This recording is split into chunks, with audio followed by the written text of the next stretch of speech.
وفاقی وزیر خزانہ محمد اورنگزیب کی G24 کے وزرائے خارجہ اور مرکزی بینک کے گورنرز کے اجلاس میں شرکت ہوئی ہے۔ وزیر خزانہ محمد اورنگزیب نے IMF اور ورلڈ بینک کی پاکستان کو دی جانے والی امداد کو سراہا۔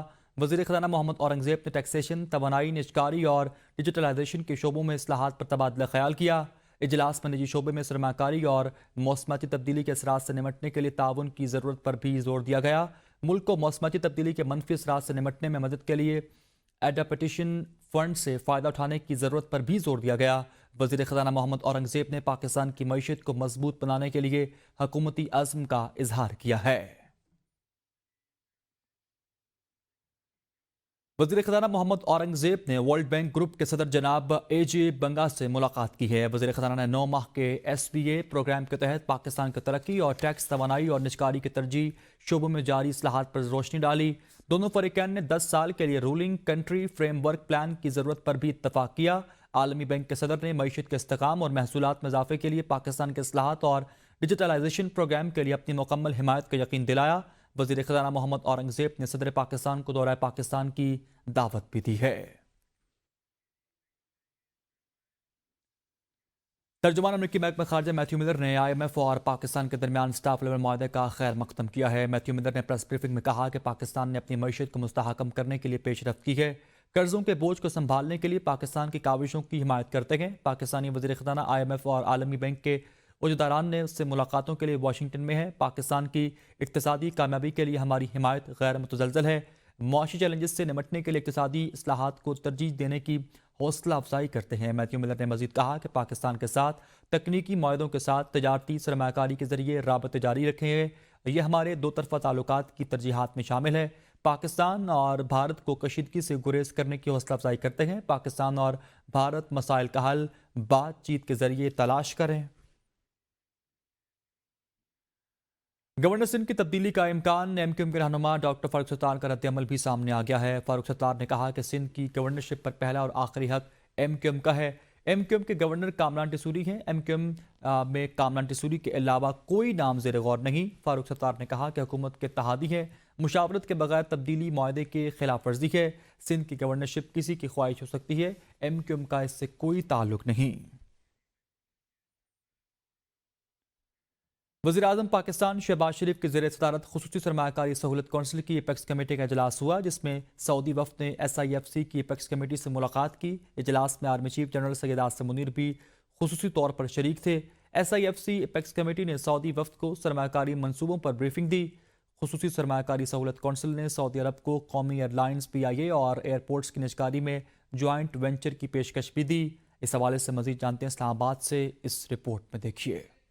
ذرائع کے مطابق خصوصی سرمایہ کاری سہولت کونسل کی ایپیکس کمیٹی کے اجلاس میں سعودی وفد کو PIA اور ایئرپورٹس کی نجکاری میں جوائنٹ وینچرز کی پیشکش کی گئی۔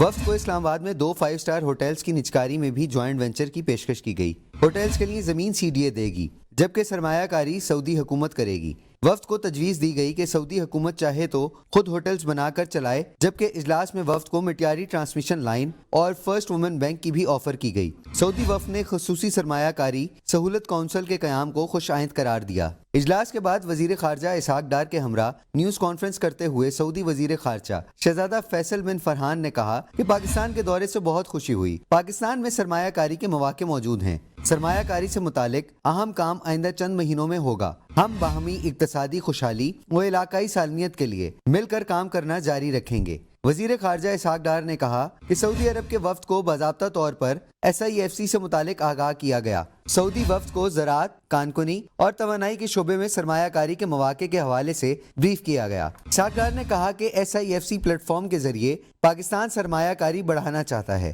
سرمایہ کاروں کو ون ونڈو سہولت فراہم کریں گے۔ اس موقع پر دو طرفہ تعلقات کو مزید وسعت دینے پر اتفاق کیا گیا۔ وزیر اعظم پاکستان شہباز شریف اور صدر پاکستان آصف زرداری اور army chief general Syed Asim Munir سے سعودی وزیر خارجہ شہزادہ فیصل بن فرحان ال سعود کی ملاقات ہوئی۔ سعودی وزیر خارجہ نے دو طرفہ تعلقات کی مضبوطی، تجارتی سرمایہ کاری شراکت داری کو مزید فروغ دینے کے لیے سعودی عزم کا اعادہ کیا ہے۔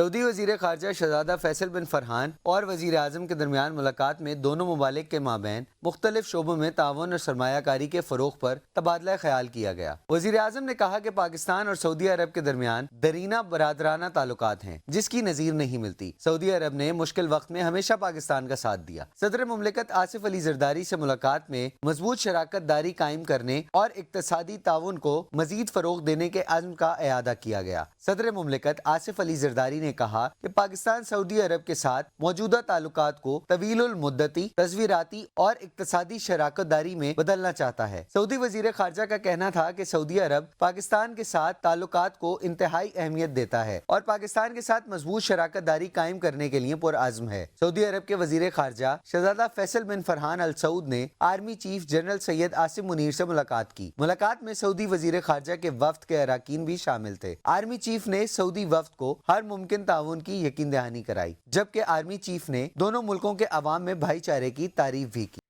وفاقی وزیر خزانہ محمد اورنگزیب کا معاشی ٹیم کے ہمراہ دورہ امریکہ جاری ہے۔ وفاقی وزیر خزانہ محمد اورنگزیب کی سعودی وزیر خزانہ سے ملاقات ہوئی۔ سعودی عرب نے پاکستان کی اقتصادی ترقی کے لیے حمایت کا اعادہ کیا ہے۔ دونوں وزراء خارجہ کے درمیان ملاقات کا اعلامیہ بھی جاری کر دیا گیا۔ اعلامیہ کے مطابق وزیر خزانہ محمد اورنگزیب نے ملاقات میں پاکستان اور سعودی عرب کے درمیان تعلقات کو مزید مضبوط بنانے کی اہمیت پر زور دیا۔ دو طرفہ تعاون اور شراکت داری کو بڑھانے پر بھی اتفاق کیا گیا۔ اعلامیہ کے مطابق دونوں ممالک کے درمیان تجارت اور سرمایہ کاری میں اضافے کی توقع ظاہر کی گئی۔ سعودی عرب پاکستان میں سرمایہ کاری کے مواقع تلاش کرے گا۔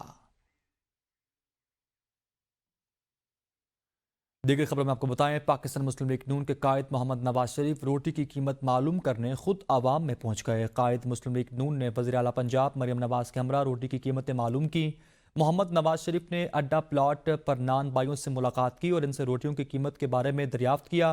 وزیر اعلیٰ پنجاب مریم نواز نے ریٹ لسٹ کا بھی معائنہ کیا۔ محمد نواز شریف اور وزیر اعلیٰ پنجاب کو اپنے درمیان دیکھ کر عوام نے خوشگوار حیرت کا اظہار کیا۔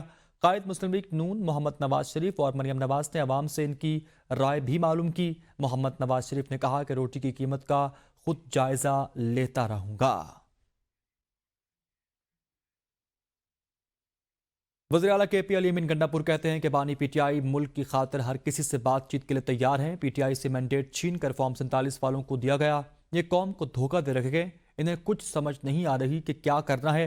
فارم 47 بنانے والے نے اعتراف کیا تو وہ ذہنی مریض بن چکا۔ حقیقی آزادی تک ہم بانی پی ٹی آئی کے ساتھ کھڑے ہیں۔ بانی پی ٹی آئی نے بار بار کہا میرے پیچھے ہٹنے سے ملک ترقی کرتا ہے تو میں تیار ہوں۔ پاکستان کی تاریخ کا سب سے بڑا مینڈیٹ عمران خان کو دیا تھا، اس کو چوری کر کے فارم 47 والوں کو ایوانوں میں بھیجا گیا ہے۔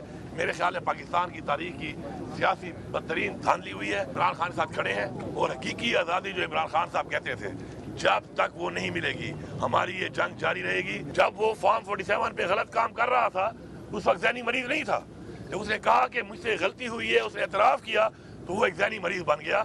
تو یہ قوم بھیڑ پکڑی ہے۔ عمران خان صاحب نے خود بھی ہمیشہ کہا، ایک بات بارہا کہا کہ میں بات چیت کرنے کو تیار ہوں پاکستان کے لیے۔ انہوں نے یہ بھی کہا کہ اگر میری وجہ سے پاکستان کی ترقی ہوتی ہے میرے ہٹنے سے تو میں ہٹنے کو بھی تیار ہوں۔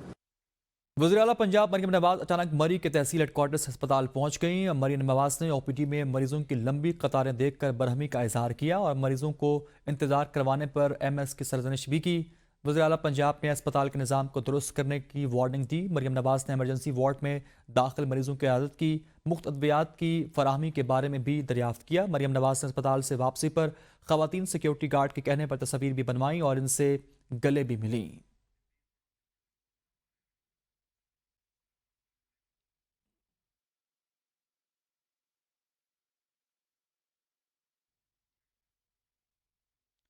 عوام نے روٹی سستی کرنے کے حکومتی اقدام کو خوشائند قرار دے دیا اور قیمتوں میں مزید کمی کا بھی مطالبہ کیا ہے۔ شہریوں کا کہنا ہے کہ حکومت کو سستی روٹی کی دستیابی یقینی بنانے کے لیے بھی اقدامات کرنے چاہیے۔ شہریوں کا مزید اس حوالے سے کیا کہنا تھا، آئیے دیکھتے ہیں۔ کی قیمت کم ہونی چاہیے، وہ اس لیے ایک تو الحمدللہ جو ہمارا ایک زرعی ملک ہے یہاں پہ تو کم از کم جو ہے نا روٹی کی قیمت ہونی چاہیے۔ فیصلہ کیا ہوا ہے، روٹی 15-16 روپے کی کی اور نان بھی سستا کر کی ہے۔ حکومت نے بہت ایسا کام کیا ہے لیکن عوام کی خدمت کی ہے تاکہ غریب عوام بھی اس دنیا میں جی سکے۔ سر روٹی نان کی قیمت میں کمی تو ہوگی لیکن ان کو سبسڈی دی جائے گی جب ہی کریں گے نا۔ اتنی بچت نہیں ہوتی، دیکھو گیس بھی ہے، بجلی ہے، لڑکوں کی دیہڑی ہے، تو اس لیے مہنگائی تو بہت ہوگی. اب نان اب اگر ریٹ نیچے آ جائے تو پھر کیا بچے گا ان کو. اعلان تو ہو رہا ہے کہ ہاں بھائی 20 کا ہو گیا لیکن یہاں ہمیں 30 کا مل رہا ہے. مہنگائی بہت ہے جی. حکومت سے کیا کہیں گے؟ بس التجا ہے کہ ہاں بھائی کوئی کنٹرول کیا جائے. اصل بات یہ ہمارا نہ ہمارا گیس ہے نہ کوئی آٹا سستا ہوا. آٹا ابھی بھی 11,000 11,500 روپے پہ مل جاتی. اگر آٹا 8,000 روپے پہ بوری ہو گیا تو ہم 10 روپے کی روٹی بیچنے گے. حکومت سے طرف سے کوئی ریلیف نہیں مل رہا ہے. تھوڑے سے ریلیف مل جائیں گے. دوسرا طرف گیس مہنگا ہوتا ہے, آٹا مہنگا ہوتا ہے, اور لمبئی کیا کرے گا. آگے بڑھتے ہوئے بات کریں. لاہور میں متروکہ وقف املاک بورڈ کی ایف آئی اے کے ہمراہ کارروائیوں کا سلسلہ جاری ہے. ملک بھر سے 34 ارب روپے سے زائد کی سرکاری اراضی واگزار کروا لی گئی. متروکہ وقف املاک بورڈ نے 5,899 ایکڑ رقبہ واگزار کروایا ہے. متروکہ وقف املاک بورڈ کے زونل دفاتر نے ماہ جنوری سے مارچ تک بڑے پیمانے پر کارروائیاں کی ہیں. محکمے نے کراچی، راولپنڈی، حسن ابدال، پشاور، بنوں، ساہیوال، اوکاڑہ میں بڑے پیمانے پر آپریشن کیا گئے. مختلف اضلاع میں نادہندگان کے خلاف بھی کارروائیاں کی گئیں، جن کے دوران نادہندگان سے 88 کروڑ روپے سے زائد کی رقم وصول کر لی گئی ہے. سائفر کیس کی بات کی جائے. سائفر کیس میں بانی پی ٹی آئی اور شاہ محمود قریشی کی سزا کے خلاف اپیل پر بانی پی ٹی آئی کے وکیل سلمان صفدر نے دلائل مکمل کر لیے. اسلام آباد ہائی کورٹ نے ایف آئی اے پروسیکیوٹر حامد علی شاہ کل سے اپنے دلائل کا آغاز کریں گے. بانی پی ٹی آئی اور شاہ محمود قریشی کی سزا کے خلاف اپیل پر سماعت اسلام آباد ہائی کورٹ کے چیف جسٹس عامر فاروق اور جسٹس میاں گل حسن اورنگزیب نے کی. بانی پی ٹی آئی کے وکیل بیرسٹر سلمان صفدر نے دلائل دیتے ہوئے موقف اپنایا کہ cipher principal secretary Azam Khan نے وصول کیا اور انہی کی تحویل میں تھا. اعظم خان کی بنیادی ڈیوٹی تھی کہ وہ کاپی کی حفاظت کرتے. اعظم خان نے ایک چیز وصول کی تھی تو واپس کرنے کی ذمہ داری بھی انہی کی تھی. اگر سائفر کاپی وزیراعظم آفس سے گم ہو گئی تو ذمہ داری اعظم خان کی بنتی ہے, وزیراعظم کی نہیں. عدالت نے ریمارکس دیے کہ سائفر کی حفاظت اس لیے ہے کہ کوئی اسے دیکھ نہ لے. کیا کسی نے وہ سائفر دیکھا ہے؟ سلمان صفدر نے بتایا کہ نہیں, حتیٰ کہ میں نے بھی نہیں دیکھا. کسی گواہ نے بھی اس کے متن سے متعلق کچھ نہیں بولا. اعظم خان کو بغیر پروسیجر کے ملزم سے گواہ بنایا گیا. بیرسٹر سلمان صفدر نے اپنے دلائل مکمل کر لیے. پروسیکیوٹر حامد علی شاہ نے کہا کہ 3 دن کا وقت درکار ہے, دلائل مکمل کر لیں گے. عدالت نے ایف آئی اے پروسیکیوٹر حامد علی شاہ کو کل سے دلائل کا آغاز کرنے کی ہدایت جاری کرتے ہوئے کیس کی سماعت ملتوی کر دی ہے.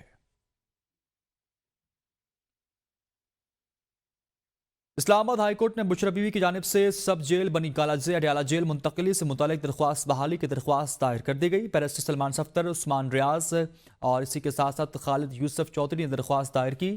درخواست میں کہا گیا کہ سرینا چوک ناکے پر ٹریفک جام کے باعث عدالت پہنچنے میں تاخیر ہوئی. وکلاء کی جانب سے عدالت پہنچنے میں جان بوجھ کر تاخیر نہیں کی گئی. درخواست بحال نہ ہونے سے درخواست گزار کا ناقابل تلافی نقصان ہوگا. درخواست میں استدعا کی گئی کہ بشرا بیوی کی اڈیالہ جیل منتقلی اور اس سے متعلق تمام درخواستیں بحال کی جائیں. راولپنڈی کی انسداد دہشت گردی عدالت نے 9 مئی سے متعلق 12 مقدمات میں وزیر اعلیٰ خیبر پختونخوا کی ضمانت منظور کر لی ہے. مقامی عدالت نے علی امین گنڈاپور کی درخواست ضمانت پر فریقین کو نوٹس جاری کر دیے ہیں. وزیر اعلیٰ کے پی علی امین گنڈاپور 9 مئی مقدمات سے متعلق درخواست ضمانت پر جوڈیشل کمپلیکس پہنچے. ایڈیشنل سیشن جج راجہ فیصل رشید نے درخواستوں پر سماعت کی. عدالت نے فریقین کو نوٹس جاری کرتے ہوئے سماعت ملتوی کر دی ہے. جوڈیشل کمپلیکس کے بعد وزیر اعلیٰ کے پی 9 مئی کے 12 مقدمات میں ضمانتوں کے لیے انسداد دہشت گردی عدالت پیش ہوئے. جج ملک اعجاز آصف نے درخواستوں پر سماعت کرتے ہوئے 12 مقدمات میں ضمانت منظور کرتے ہوئے ذاتی مچلکوں کے عوض جمع کرانے کی ہدایات جاری کر دی ہیں.